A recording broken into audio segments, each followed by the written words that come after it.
Assalamualaikum warahmatullahi wabarakatuh.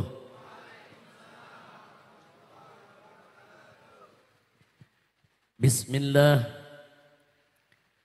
walhamdulillah wassalatu wassalamu ala rasulillah wa ala alihi wa sahbihi wa mawalah.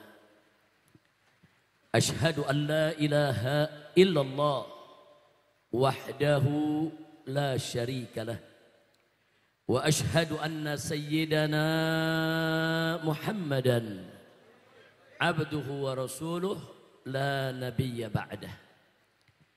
Allahumma salli wa sallim wa barik ala sayyidina wa habibina wa syafi'ina wa maulana nabiyyina Muhammadin وعلى آله الطاهرين الطيبين وأصحابه الغر الميامين ومن تبعهم بإحسان إلى يوم الدين. أما بعد، سيادة الحبائب الشرفاء وسعادة العلماء الفضلاء وجميع الحاضرين والحاضرات الأحباء الأعزاء رحمكم الله.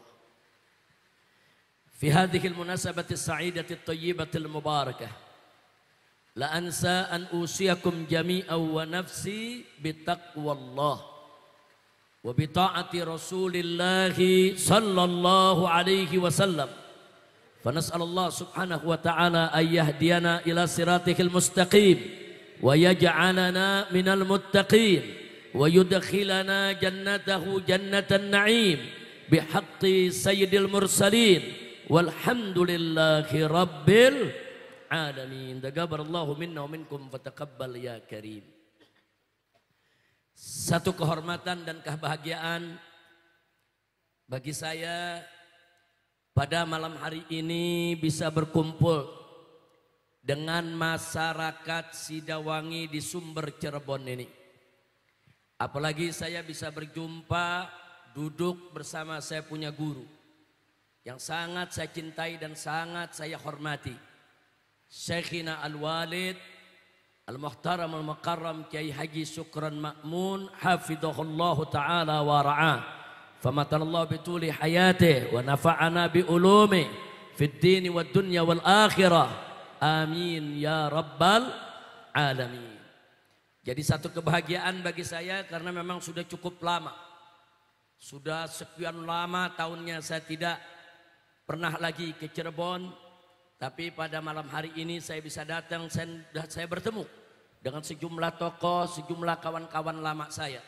Alhamdulillah semua itu sangat membahagiakan dan patut saya syukuri. Alhamdulillah. Bahkan tadi setelah maghrib saya sempatkan dulu diri saya untuk mampir ke Jagasatru.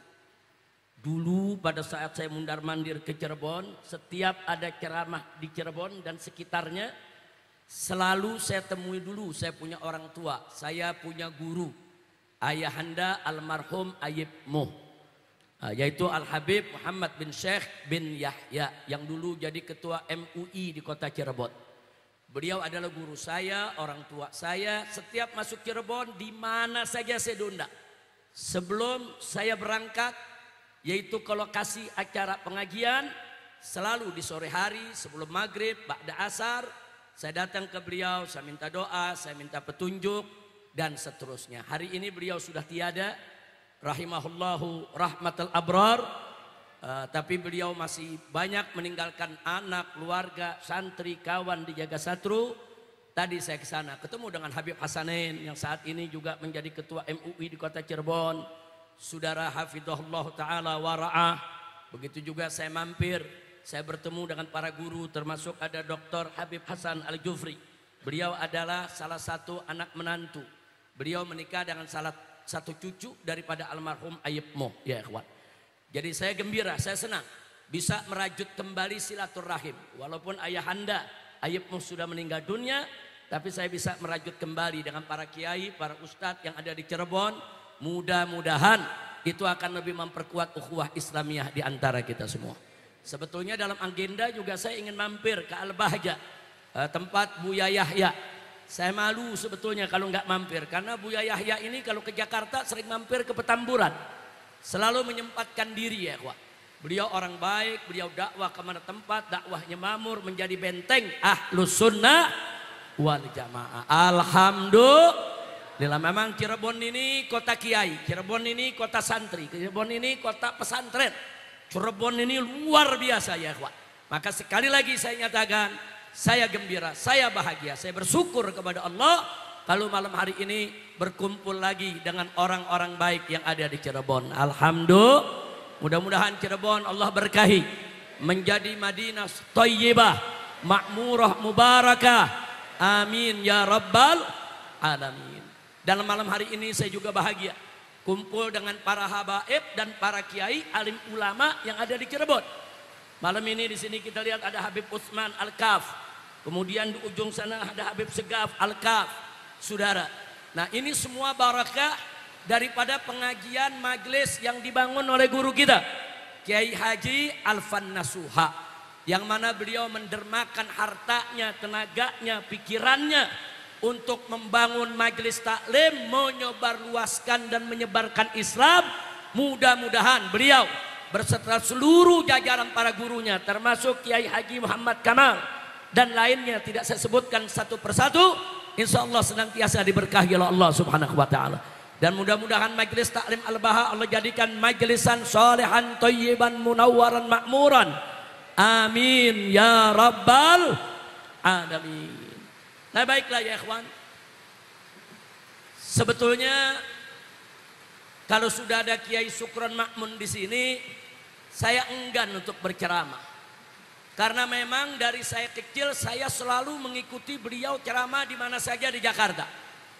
Sampai suara-suaranya, gayanya, caranya semua saya hafal ya ikhwan. Karena memang saudara, saya betul-betul banyak menimba ilmu dan menimba yaitu tata cara strategi dakwah yang pernah beliau laksanakan selama 3 generasi. Dan alhamdulillah sampai hari ini, sampai saat ini guru kita Kiai Sukron Makmun tetap istiqamah beramar ma'ruf nahi munkar. Beliau selalu mengatakan yang hak itu hak, yang batil itu batil.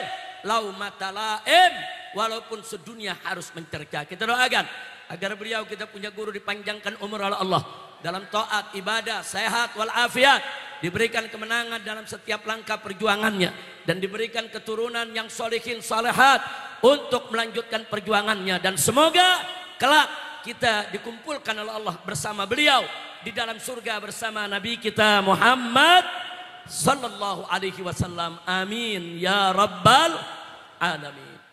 Tapi sungguh pun begitu ya kawan, walaupun saya enggan tadinya, saya lebih suka Kiai Sukron ceramah lebih dulu, mau 2 jam 3 jam saya siap untuk dengarkan ya kawan.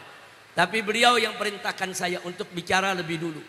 Imtithalan li amri syekh, kita ikuti perintah kita punya guru, maka saudara, saya akan memulai terlebih dahulu walaupun tidak lama, dan nanti wajib kita semua untuk mendengarkan dengan seksama dan mengambil manfaat dari guru kita yaitu Kiai Haji Sukron Makmun hafizahullah ta'ala wara'ah. Amin ya rabbal alamin. Makanya saya mau tanya, ini hujan sebesar begini masyarakat Cirebon siap ngaji gak?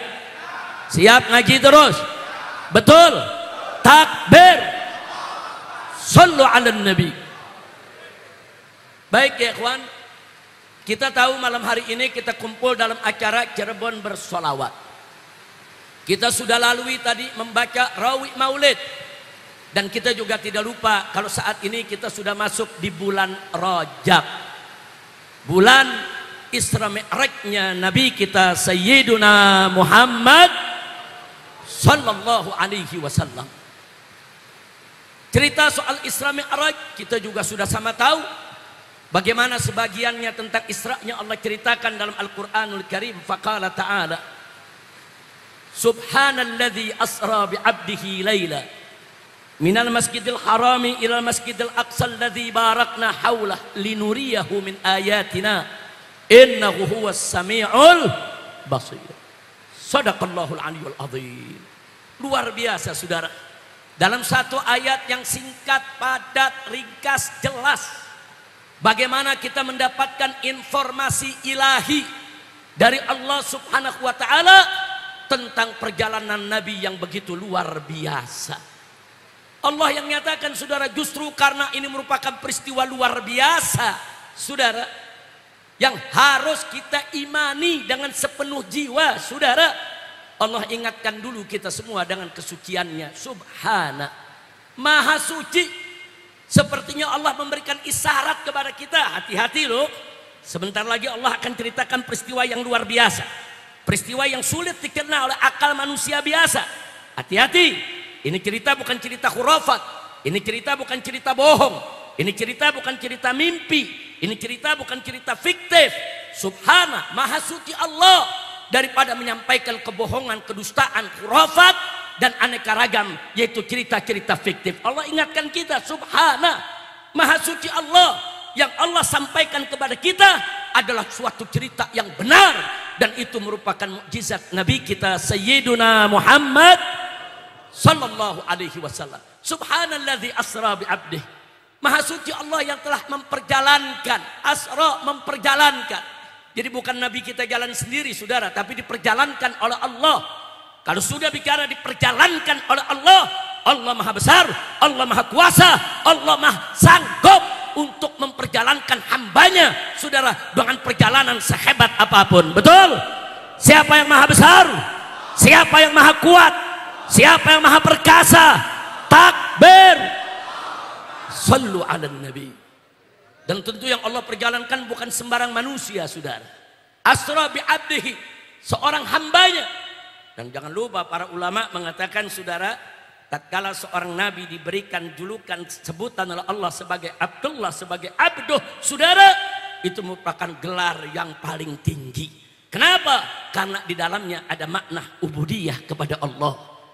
Jadi nabi disebut siapa itu diperjalankan oleh Allah? Tidak lain dan tidak bukan nabi kita yang mulia, nabi kita yang tercinta, Sayyiduna Muhammad sallallahu alaihi wasallam, lailan, pada suatu malam. Bahkan hanya sebagian malam saja, saudara. Dari mana? Minal Masjidil Haram. Diperjalankan dari Al-Masjidil Haram yang ada di kota suci Makkah. Lalu kemana? Ilal Masjidil Aqsa. Diperjalankan sampai ke Al-Masjidil Aqsa. Al-Masjidil Aqsa yang mana? Alladzi barakna haulah, kata Allah. Masjid yang telah kami limpahkan keberkahan di sekitarnya. Bagaimana enggak berkah, saudara?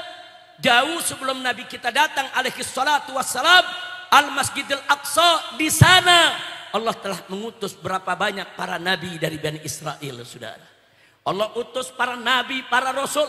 Allah muliakan itu tempat, saudara. Bahkan kalau sekarang kita lihat, bagaimana enggak penuh berkah Al-Masjidil Aqsa, saudara. Di malam Isra Mi'raj Nabi, saudara, arwah seluruh para nabi dan para rasul Allah kumpulkan di masjid tersebut, dan sholat di belakang Nabi kita Sayyiduna Muhammad sallallahu alaihi wasallam. Saudara, disebutkannya Al-Masjidil Aqsa, ditakdirkannya Nabi alaihi salatu wassalam Isra, saudara, dari Masjidil Haram di Mekah sampai Al-Masjidil Aqsa yang di Palestina. Sebetulnya di situ juga ada pesan supaya kita senantiasa memperhatikan Al-Masjidil Aqsa, menjaga Al-Masjidil Aqsa, membela Al-Masjidil Aqsa. Tanggung jawab kita semua. Lah kok bisa lebih dari 75 tahun Al-Masjidil Aqsa dijajah, saudara, oleh Israel yang terlaknat, durjana, durhaka. Kok bisa Israel seenaknya membunuh saudara kita, saudara? Puluhan ribu saudara kita dibunuh, dibantai. Kalau itu semua belum bisa menyadarkan umat Islam sedunia untuk segera bergerak membebaskan Al-Masjidil Aqsa dari cengkraman Israel durjana, sungguh kelewatan kita semua, sudah. Itu disebutin sama Allah soal Masjidil Aqsa. Bagaimana kalau nggak disebutin? Disebutin itu supaya kita ingat. Nabi dimampirkan dari Masjidil Haram ke Masjidil Aqsa supaya kita nggak lupa kewajiban kita terhadap Al-Masjidil Aqsa. Maka itu saya mau tanya semua umat Islam yang ada di sini, terus siap berjuang untuk Al-Masjidil Aqsa? Siap membela Al-Masjidil Aqsa? Siap memerdekakan Al-Masjidil Aqsa? Takbir! Sallu ala Nabi. Saudara, muncul pertanyaan, untuk apa sih Nabi di Isra Mi'rajkan? Ada yang menjawab untuk menghibur hati Nabi yang sedang duka karena ditinggal mati oleh dua orang pembela yang luar biasa. Saudara, yang pertama adalah Sayyidatuna Khadijah Al-Kubra, istri beliau yang telah mengorbankan seluruh harta bendanya, tenaga dan pikirannya, seluruh hidupnya untuk berjuang bersama Nabi. Begitu juga pamannya Abu Talib. Keduanya meninggal dunia. Begitu keduanya meninggal dunia, orang-orang kafir Quraisy mulai berani mengusik Nabi secara fisik, saudara. Bahkan Nabi mencoba untuk hijrah ke Taif, diusir, saudara. Ya, itu tahun duka. Para ulama menyebutnya Amul Hazan, tahun duka, tahun sedih.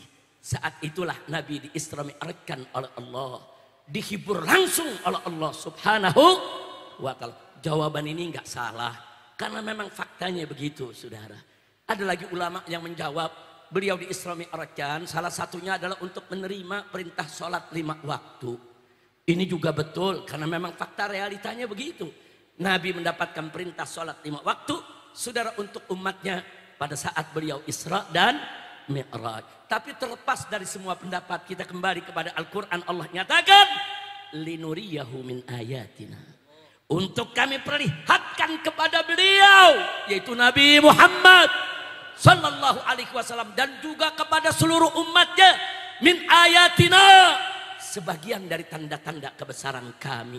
Subhanallah. Ya, di dalam peristiwa Isra Mi'raj kalau dikupas satu persatu, saudara, itu merupakan lautan hikmah. Itu merupakan samudra hikmah, saudara. Tidak akan pernah ada habisnya kalau kita ingin membahas tentang bagaimana dahsyatnya kebesaran Allah, agungnya kekuasaan Allah, saudara, melalui peristiwa Isra Mi'raj yang ditakdirkan Allah, diberikan oleh Allah kepada Nabi kita Muhammad sallallahu alaihi wasallam. Nah, makanya tentunya nggak mungkin kalau malam ini kita harus membahas bagaimana tentang keagungan-keagungan tersebut yang begitu banyak, nggak bakal habis, saudara. 1 jam, 2 jam, setahun, 2 tahun mengarang kitab, puluhan jilid kitab, saudara. Terlalu luas. Allah punya samudra ilmu pengetahuan dan rahmat hikmahnya. Alhamdulillah. Tapi sungguh pun begitu, setidaknya 1-2 pelajaran kita perlu mengambilnya, saudara. Itu yang ingin saya sampaikan pada malam hari ini. Pertama, saudara, ada pelajaran menarik. Kita tahu dalam peristiwa Isra Mi'raj Nabi, sebelum Nabi diperjalankan, saudara, dada beliau dibelah dulu oleh malaikat Jibril alaihissalam yang didampingi dengan malaikat Mikail, saudara. Dibedah, saudara, kita tahu ceritanya, saudara, bagaimana Allah memasukkan dalam hatinya hikmah, ilmu, dan lain sebagainya. Bukan itu yang ingin saya bahas, saudara. Tapi yuk kita lihat, saudara. Saat itu malaikat Jibril alaihissalam membedah Nabi, membelah, saudara. Kemudian menyambungnya kembali. Sambungannya hampir tidak ada bekas. Ada bekas, saudara. Tipis kelihatan seperti benang bekasnya, saudara. Menariknya apa? Itu justru menjadi embrio lahirnya ilmu bedah, saudara. Sebelum itu nggak ada ilmu bedah, saudara. Manusia nggak kenal ilmu bedah. Nggak pernah ada satu manusia pun yang berpikir kalau manusia itu bisa dibedah, organ tubuhnya bisa dikeluarkan dan bisa dimasukkan lagi, saudara. Nggak ada manusia yang berpikir saat itu, saudara, kalau orang dibedah bisa disambung lagi, saudara. Tapi malaikat Jibril dengan izin Allah, saudara, menunjukkan kepada umat manusia lewat Nabi kita Muhammad sallallahu alaihi wasallam, ternyata manusia bisa dibedah, bisa dibelah, bisa disambung lagi, saudara. Yang dikeluarkan bisa dimasukkan lagi. Dari situlah ulama-ulama kaum muslimin, para atibba, para dokter-dokter pertama kaum muslimin mulai mempelajari ilmu bedah, saudara. Apakah itu ilmu khusus malaikat Jibril saja? Atau manusia juga bisa memiliki ilmu semacam itu? Mereka pelajari. Mulailah mereka bisa membedah orang, saudara. Ya, dari mulai jahitan yang kasar. Awalnya jahitan kasar, saudara. Kalau orang dibedah, jahitannya kayak jahitan karung, saudara. Bekasnya tuh di dada kayak jahitan karung, di perut kayak jahitan karung. makin lama jahitannya makin halus. Makin lama di zaman sekarang, bahkan ada bedah yang dilem, saudara. Nggak pakai benang lagi. Bahkan di zaman sekarang, saudara, ada yang bedahnya cuma pakai staples, saudara. Nyambungnya habis dibedah pakai staples, nyambung lagi. Subhanallah. Dari mana manusia-manusia itu sekarang mendapatkan ilmu bedah sedemikian rupa? Perintisnya, pelopornya, yang pertama kali menunjukkannya, saudara, mengajarkan manusia ilmu bedah tersebut tidak lain dan tidak bukan adalah malaikat Jibril alaihis. Nah, gitu mak itu saya tanya, kalau gitu peristiwa Isra Mi'raj dahsyat tidak? Dahsyat tidak? Linuriyahu min ayatina. Allah ingin tunjukkan, saudara, kebesaran Allah lewat nabinya, lewat malaikatnya, saudara, lewat makhluk. Allah tunjukkan ini kebesaran Allah. Bahkan di zaman sekarang ada bedah nggak pakai dibelah lagi badannya, saudara. Pasang ring jantung, tinggal masukkan itu namanya alatnya, saudara. Ada yang lewat tangan, ada yang lewat paha, pembuluh darah besar bisa dipasang. Subhanallah. Ada lagi, saudara, orang-orang yang pecah pembuluh darahnya di kepala, saudara. Enggak perlu dibedah, saudara. Dengan teknologi DSA, saudara, dimasukkan itu selang dari pembuluh darah besar yang ada di pahanya, masuk itu alat sampai di kepala, bisa saudara, disemen, bisa ditambal itu yang pecah. Subhanallah. Enggak pakai belah lagi. Tapi intinya semua ilmu bedah yang dahsyat saat ini, saudara, semua bersumber dari hadis yang menceritakan kepada kita bagaimana malaikat Jibril membedah nabinya atas izin Allah Subhanahu wa ta'ala. Kira-kira jelas tidak? Jelas tidak? Nah, jadi ternyata ilmu bedah bukan milik malaikat Jibril sendiri, enggak. Nah, justru malaikat Jibril menunjukkannya ada ilmu loh. Ini ada ilmu. Kalau kalian belajar, kalian takwa kepada Allah, kalian tekuni, kalian bisa. Subhanallah. Walhamdulillah wa la ilaha illallah. Allahu Akbar. Yang kedua, saudara. Yang kedua, kita bisa lihat dari perjalanan Nabi dari kota Mekah ke Al-Masjidil Aqsa hanya ditempuh dalam beberapa waktu saja. Zaman sekarang gak heran. Dengan pesawat terbang dari Mekah ke Al-Masjidil Aqsa 2 jam sampai, saudara. Zaman sekarang. Tapi di zaman itu yang pesawat terbang belum ada, saudara. Kapal terbang belum ada, saudara.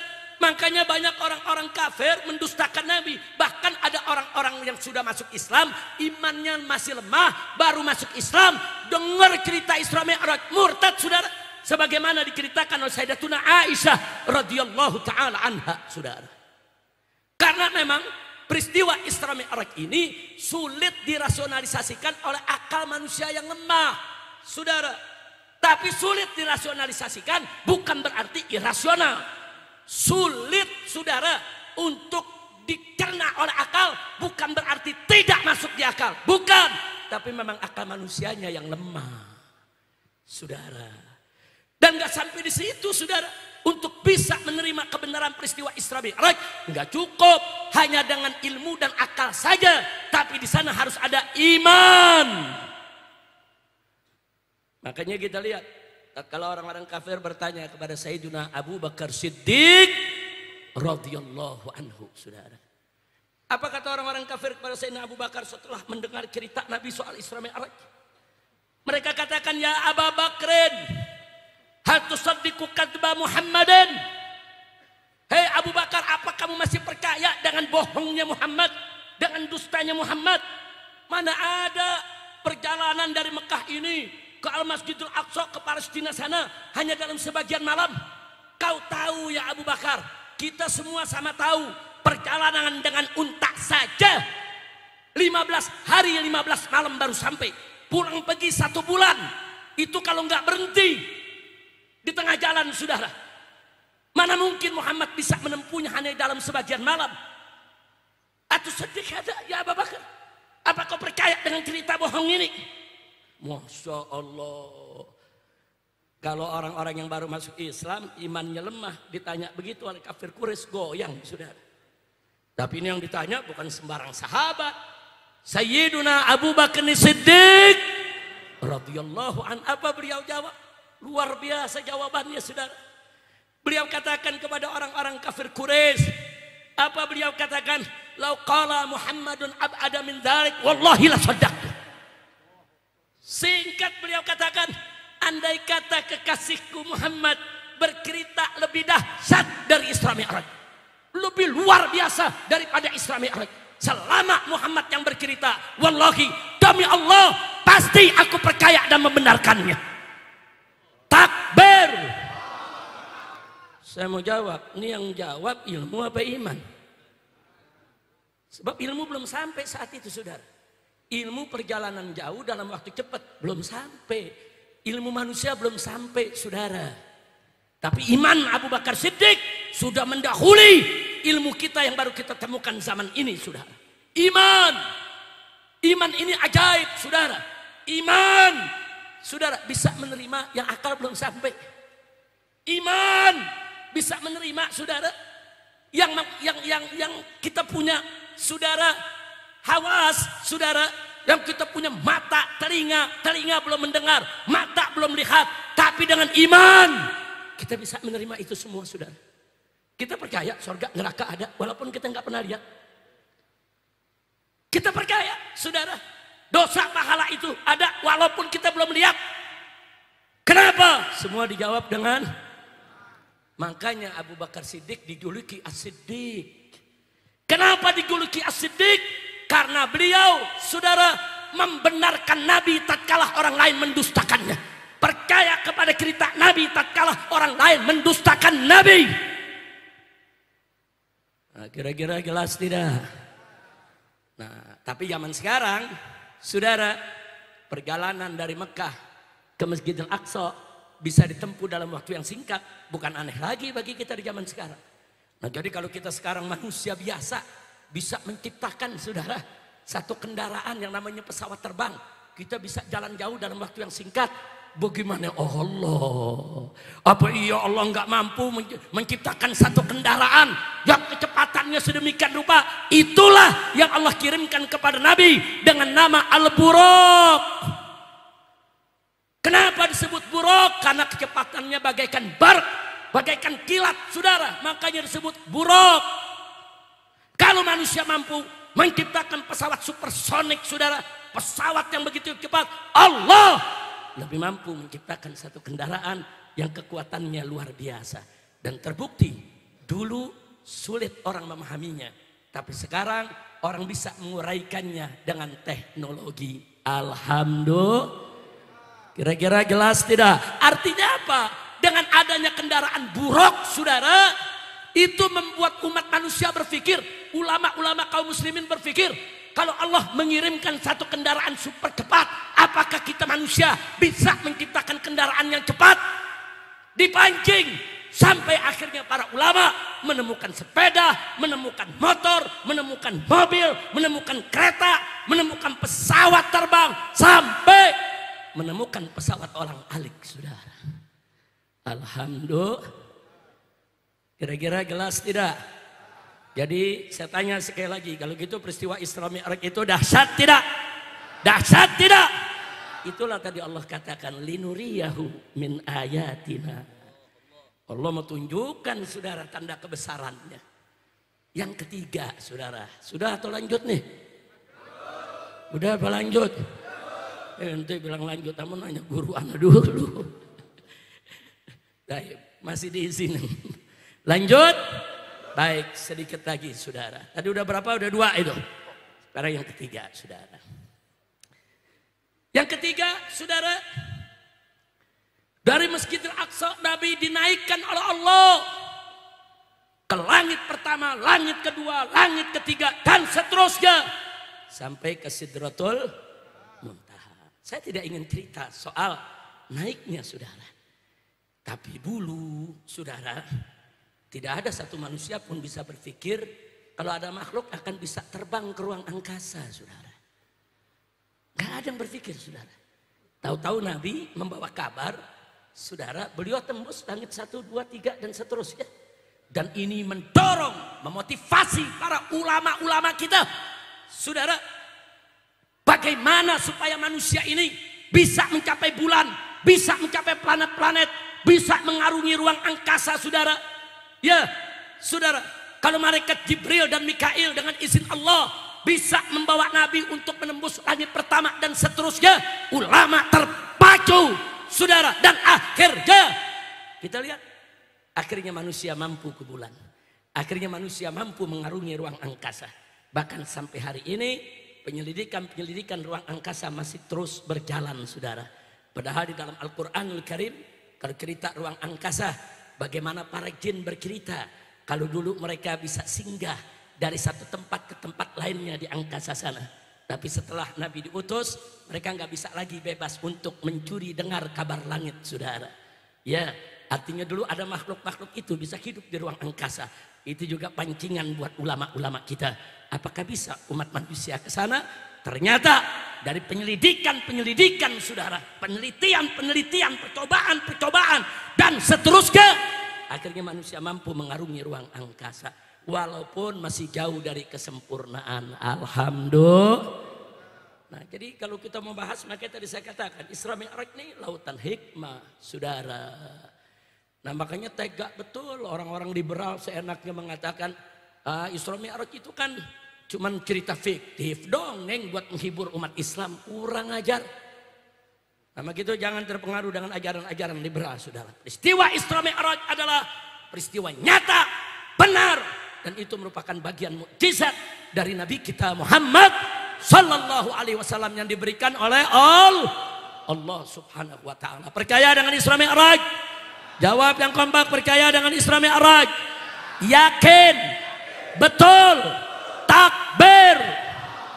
Sallu ala Nabi. Yang terakhir, saudara, dalam peristiwa Isra Mi'raj ada kejadian yang gak boleh kita abaikan dalam mengambil hikmah. Bagaimana kewajiban sholat dari 50 waktu menjadi 5 waktu. Ini akidah Ahlus Sunnah wal Jamaah. Tapi kalau Anda lihat nanti di luar Ahlus Sunnah ada yang protes tuh. Enggak percaya tuh. Dari 50 jadi 5, saudara. Dengan alasan kan Allah Maha tahu umat Nabi enggak kuat 50. Kenapa enggak dikasih 50 sekaligus? Begitu kata mereka, saudara. Ini cerita bohong nih. Ini ulama-ulama hadis Ahlus Sunnah nih membual ini. Nah, padahal bukan hadisnya yang salah, emang otaknya yang bengkok, saudara. Dia nggak mampu memahami, dia nuduh para ulama Ahlus Sunnah. Nah, maka itu di sini saya mau ingatkan, saudara. Ada yang kita ingin ambil pelajaran. Allah berikan dari 50 sampai 5. Padahal Allah tahu umat Nabi nggak mampu 50 waktu. Dan Allah juga Maha tahu akhirnya akan jadi 5 saja kok. Tapi kenapa Allah takdirkan cerita tersebut yang dialami oleh Nabi dari 50 sampai 5, saudara. Dari 50 waktu sampai 5 waktu. Ada pelajaran Allah berikan. 1, Allah ingin memamerkan, saudara, di hadapan kita. Jangan lupa, salah satu nama Allah adalah Al-Mutakabbir, saudara. Dan kibria itu hanya pakaian milik Allah. Nggak ada satu makhluk pun boleh sombong kecuali Allah. Sudah, Allah ingin memamerkan di hadapan hamba-hambanya. Saudara, apa yang ingin dipamerkan oleh Allah? 1, Allah ingin memamerkan rahmatnya, lembutnya, dermawannya. Hei umat Muhammad, dari 50 kuberikan jadi 5. Bagaimana enggak rahmat ya Allah? Bagaimana enggak baiknya Allah? Bagaimana enggak lembutnya Allah? Bagaimana enggak dermawannya Allah? Jadi 50 jadi 5 adalah Allah ingin memamerkan rahmatnya kepada kita. Alhamdulillah. Saya mau tanya, 50 jadi 5, Allah baik tidak? Baik tidak? Bersyukur tidak? Kalau kira-kira 50 enggak diturunin jadi 5, bagaimana? 5 aja banyak yang lewat, apalagi 50, saudara. Kira-kira jelas gak? Jadi bukan Allah nggak tahu umat Nabi itu nggak mampu 50, bukan Allah tahu. Allah kasih 50 dulu. Kemudian jadi 5. Allah mau pamer betapa maha rahmannya Allah, betapa maha rahimnya Allah, betapa Allah latif, wadud. Saudara. Yang kedua, Allah ingin memamerkan kemuliaan sifat nabinya. Kok bisa, saudara? Bagaimana tidak? Nabi pulang pergi bolak-balik 9 kali minta keringanan dari Allah. Untuk siapa? Untuk umatnya. Kalau Nabi mampu sholat 50 waktu sehari, saudara. Tapi Nabi tahu umatnya tidak mampu.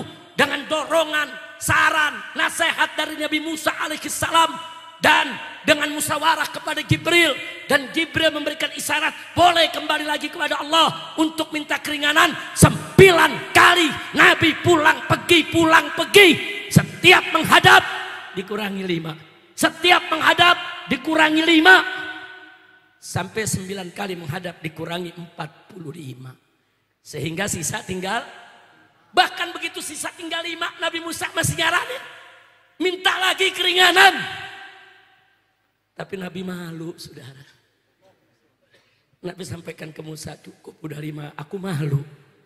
Saudara, ini yang namanya pemimpin begini. Ini namanya pemimpin yang dipikirin umatnya, bukan pribadinya, saudara. Pribadi Nabi kuat 50, nggak perlu minta keringanan. Tapi demi umat, untuk umat, kasihnya dengan umat, Nabi siap walaupun harus malu, pulang pergi 9 kali sampai diringankan menjadi 5. Saya mau tanya, mulia tidak akhlak Nabi? Mulia tidak akhlak Nabi? Saudara, zaman sekarang nih, kita kena PBB mahal. Pajak, tahu pajak? Kena pajak mahal. Pajaknya 1 juta umpamanya.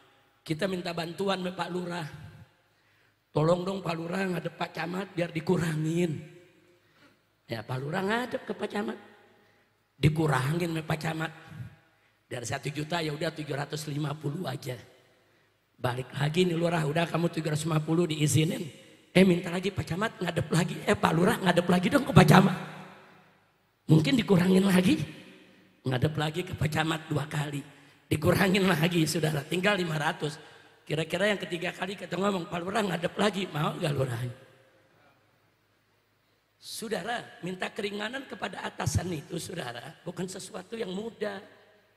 Pejabat di bawah minta kepada pejabat di atas kekurangan, saudara.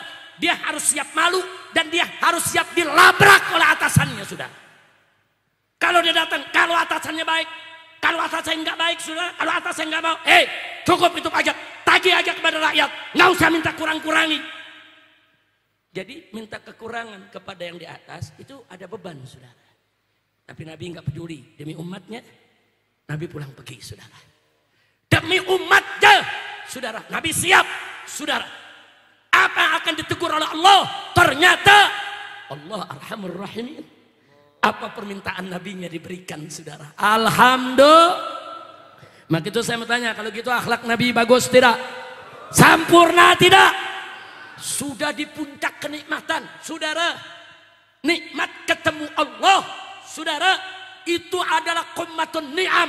Puncak nikmat, lebih nikmat daripada masuk surga, lebih nikmat daripada segala kenikmatan dunia maupun akhirat. Nikmat yang tertinggi ketemu Allah.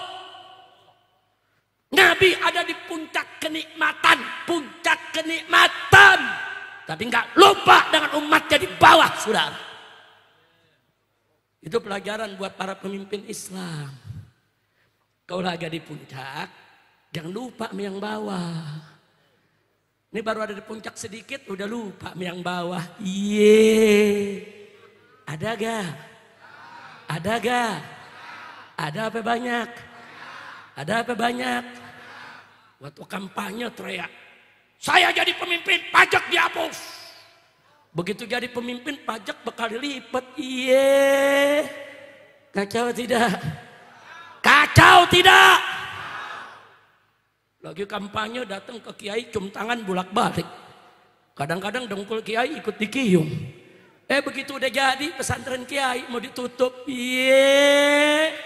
Kacau tidak? Kacau tidak? Jawab yang kompak, kacau tidak? Nah makanya yuk kita melihat sejarah Nabi. Ternyata Nabi, saudara, ada di puncak nikmat. Lupa tidak dengan umat? Meninggalkan umat tidak? Tetap memperjuangkan umat, betul? Kalau begitu saya mau tanya, Nabi kita mulia tidak? Bagus tidak?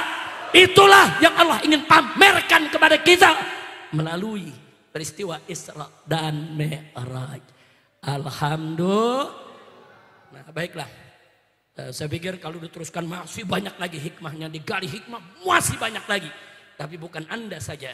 Saya juga sekarang sedang haus ingin mendengarkan untayan hikmah, ceramah, nasihat dari guru kita tercinta Syekhuna Al-Walid Al-Ustad Al-Muhtaram Al-Mukarram Kiai Haji Syukron Ma'mun hafizahullah ta'ala wara'ah. Mudah-mudahan apa yang saya sampaikan tadi bisa dipahami. Kira-kira jelas tidak? Jelas tidak? Jelas tidak? Nah, karena itu saudara, sebagai penutup, karena tadi bagian akhir saya bicara soal pajak, saudara, saya hanya ingin mengingatkan satu saja, bahwa Al-Imam An-Nawawi radhiyallahu taala anhu, saudara, yang mengarang kitab Al-Majmu' Syarhul Muhadzab, yang mengarang kitab Syarah Sahih Muslim, banyak sekali karangannya, saudara, baik dalam bidang fikih maupun bidang hadis. Beliau di zamannya pernah ditanya oleh Sultan, saudara, tentang hukum pajak. Sultan mengambil pajak dari rakyat, saudara. Nah, apa hukumnya? Sultan sudah minta fatwa ulama satu negeri, semua ulama setuju dengan alasan karena kebutuhan negara sedang tinggi untuk membiayai pembangunan, untuk membiayai tentara Islam di perbatasan. Yang kedua, kas negara kosong, saudara. Maka terpaksa harus mengambil pajak dari rakyat. Nah, setelah ulama semua setuju, Sultan bertanya kepada para ulama, adakah ulama lain yang perlu aku minta persetujuannya? Para ulama di kota Damaskus saat itu sepakat, ada satu yang Sultan mesti undang. Siapa dia? Abu Zakaria Yahya ibn Syaraf An-Nawawi. Nah, kata Sultan, apa perlu kita panggil dia? Maka para ulama mengatakan, Tuan Sultan, ulama ini berbeda dengan yang lain. Dia punya magam di tengah umat. Jadi walaupun kami sudah setuju, kalau besok ulama satu ini nggak setuju, maka umat akan ikut dia, bukan ikut kita. Nah, oleh karena itu dipanggillah Imam Nawawi ke istana, saudara.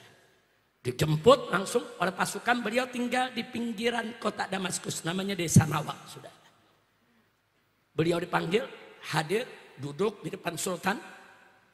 Setelah duduk di depan Sultan, Sultan menyampaikan, ya Abu Zakaria, ini semua ulama yang hadir di tempat ini udah setuju aku ngambil pajak dari rakyat. Nah, cuman kita membutuhkan persetujuan Anda. Akhirnya Imam Nawawi mengatakan, baik Tuan Sultan, aku akan setuju, tapi ada 3 pertanyaan dulu yang aku ingin ajukan. Kalau kau jawab dengan baik, aku setuju untuk kau ambil pajak dari rakyat. Yang pertama, untuk apa kau ambil pajak dari rakyat? Sultan menjawab, untuk pembangunan, untuk gaji para pegawai, para pejabat, untuk membiayai tentara itu di perbatasan agar negeri kita tidak diserang oleh tentara musuh, dan seterusnya. Kata Imam Nawawi, ahsan, bagus kau punya jawaban. Sekarang yang kedua. Yang kedua, kan kita punya kas negara. Kenapa harus ambil dari pajak? Kenapa nggak ambil dari kas negara saja? Baitul Mal. Dijawab oleh Sultan, Baitul Mal kosong. Kalau Baitul Mal ada isinya, aku nggak ambil pajak. Ini Baitul Malnya kosong, nggak ada lagi kita punya dana. Kata Imam Nawawi, ahsantah, bagus kau punya jawab. Nah, sekarang yang terakhir. Yang terakhir, kenapa kas negara kosong? Sultan tersinggung. Kata Sultan, mada taksud bikalami? Kau punya maksud apa, hei Abu Zakaria? Enggak, kata Imam Nawawi, enggak, jelaskan dulu. Kenapa kas negara kosong? Dipakai untuk apa? Jelasin dulu. Marah Sultan, berdiri dari kursinya. Kurang ajar, kau punya maksud tidak baik, hei Abu Zakaria. Apa kata Imam Nawawi? Imam Nawawi kiai dibentak oleh pejabat, dia berdiri juga sudah. Imam Nawawi berdiri, hei Sultan, jangan kau pikir aku tidak tahu. Kas negara kita kemarin masih banyak dipenuhi dengan emas, perak, dinar, dirham, permata, mutiara, segala macam kita punya. Kenapa sekarang kosong? Karena kau bagi-bagi untuk istri-istrimu. untuk dayang-dayangmu, untuk putri-putrimu, untuk keluargamu, untuk pejabatmu. Sehingga kas negara kosong. Marah Sultan, saudara. Imam Nawawi katakan, wallahi, demi Allah, kau kembalikan dulu semua itu ke kas negara, ke Baitul Muslimin. Kembalikan. Kalau semua sudah dikembalikan, masih kurang, baru boleh kau ambil pajak dari rakyat. Tapi kalau tidak kau kembalikan, kas negara seenaknya digunakan. Kalau zaman sekarang dikorupsi, saudara, maka demi Allah, haram kau ambil pajak dari rakyat walaupun 1 dirham. Takbir. Ini dia, saudara, yang diundang Imam Nawawi, bukan ulama istana. Tegas ngomongnya. Yang pertama diundang ulama-ulama istana. Iya aja apa kata Sultan. Saya mau tanya, Imam Nawawi tegas tidak? Ini mujtahid madhab Imam Syafi'i ini, saudara. Enggak sembarangan, saudara. Madhab Imam Syafi'i ini madhab yang said di bumi Indonesia. Saya tanya, bangga tidak dengan Imam Nawawi? Bangga tidak? Nah, itu yang saya mau katakan sekarang kepada pemerintah, saudara. Jangan kau ambil pajak dari rakyat sekecil apapun, selama korupsi tidak dibasmi, selama koruptor tidak ditangkap, selama koruptor dilindungi, maka selama uang negara diboroskan, selama uang negara seenaknya kau keluarkan, haram mengambil pajak dari rakyat kecil. Betul? Takbir. Takbir. Sallu ala nabi. Maling ayam penjara setahun. Nenek-nenek di Jawa Timur nyolong kayu sebatang 3 batang penjara setahun. Petani di Jawa Tengah mencuri semangka 1 butir 1 tahun penjara. Kemarin, saudara, 271 triliun cuma 6 tahun. Gila, saudara. 271 triliun. Saya mau tanya, orang Cirebon pernah lihat gak? 271 triliun. Pernah lihat gak? Sama. Ya kita orang miskin mana pernah lihat yang segitu. Tapi 271 triliun. Ini saya mau gambarkan aja nih sebelum saya tutup. Bagaimana kayaknya 271 triliun. Kalau diambil 1 miliar per hari. Per hari kita makan 1 miliar. Ada orang Cirebon sehari 1 miliar? 1 miliar. Wah, ambil restoran-restorannya kita beli. 1 miliar per hari. Setahun berapa hari? Dalam hitungan nasional 365 hari. Berarti setahun cuma, saudara, 365 miliar. Saudara, belum 1 triliun. Berarti 1 triliun 3 tahun, saudara. 1 triliun buat makan 3 tahun. Nah kalau 271 triliun, lu kali 3. 742 tahun, saudara. Kalau Anda punya duit 271 triliun, maka berarti Anda bisa makan 742 tahun, 1 harinya 1 miliar. Banyak apa dikit? Untung gak pingsan lo dengernya. Di penjara cuma 6 tahun. Iya. Saya mau tanya orang Cirebon nih. Lo dikasih duit 271 triliun tapi di penjara 6 tahun. Mau gak? Mau gak? Mau semua, Beb. Haji Alfan teriak, aneh juga mau, Beb. Haji Alfan ini pengusaha, saudara. 271 triliun di penjara 6 tahun. Iya. Kacau tidak? Kacau tidak? Nampaknya saya sudah sampaikan kepada Bapak Presiden terpilih Prabowo. Pak. Emang lu Prabowo? Kita udah sampaikan kepada Bapak Prabowo, saudara, yang seperti ini jangan dilindungi, betul? Pidato Bapak Prabowo ketika diangkat, saudara, menjadi presiden luar biasa. Para koruptor akan kita kejar sampai Antartika. Luar biasa. Takbir. Tapi sekarang saya minta kepada Bapak, nggak usah dikejar sampai ke Antartika. kejar saja di antara kita. Karena di antara kita udah banyak koruptornya, betul? Betul? Nah sekarang saya mau tanya, kalau Bapak Prabowo tangkap semua koruptor, setuju tidak? Dukung tidak? Bela tidak? Kalau Bapak Prabowo membasmi koruptor, saudara, kemudian mau dijatuhkan oleh para oligarki, terus mau dikodeta oleh orang-orang koruptor pengkhianat, kira-kira kita bela tidak? Bela tidak? Siap ganyang koruptor? Siap ganyang koruptor? Siap basmi korupsi? Betul? Takbir! Nah, sebelum Kiai Syukron Makmun berdiri, saya minta Habib Hanif bacakan satu dua atau tiga pasal aja. Ini ada qasidah anti korupsi. Mau dengar? Mau dengar?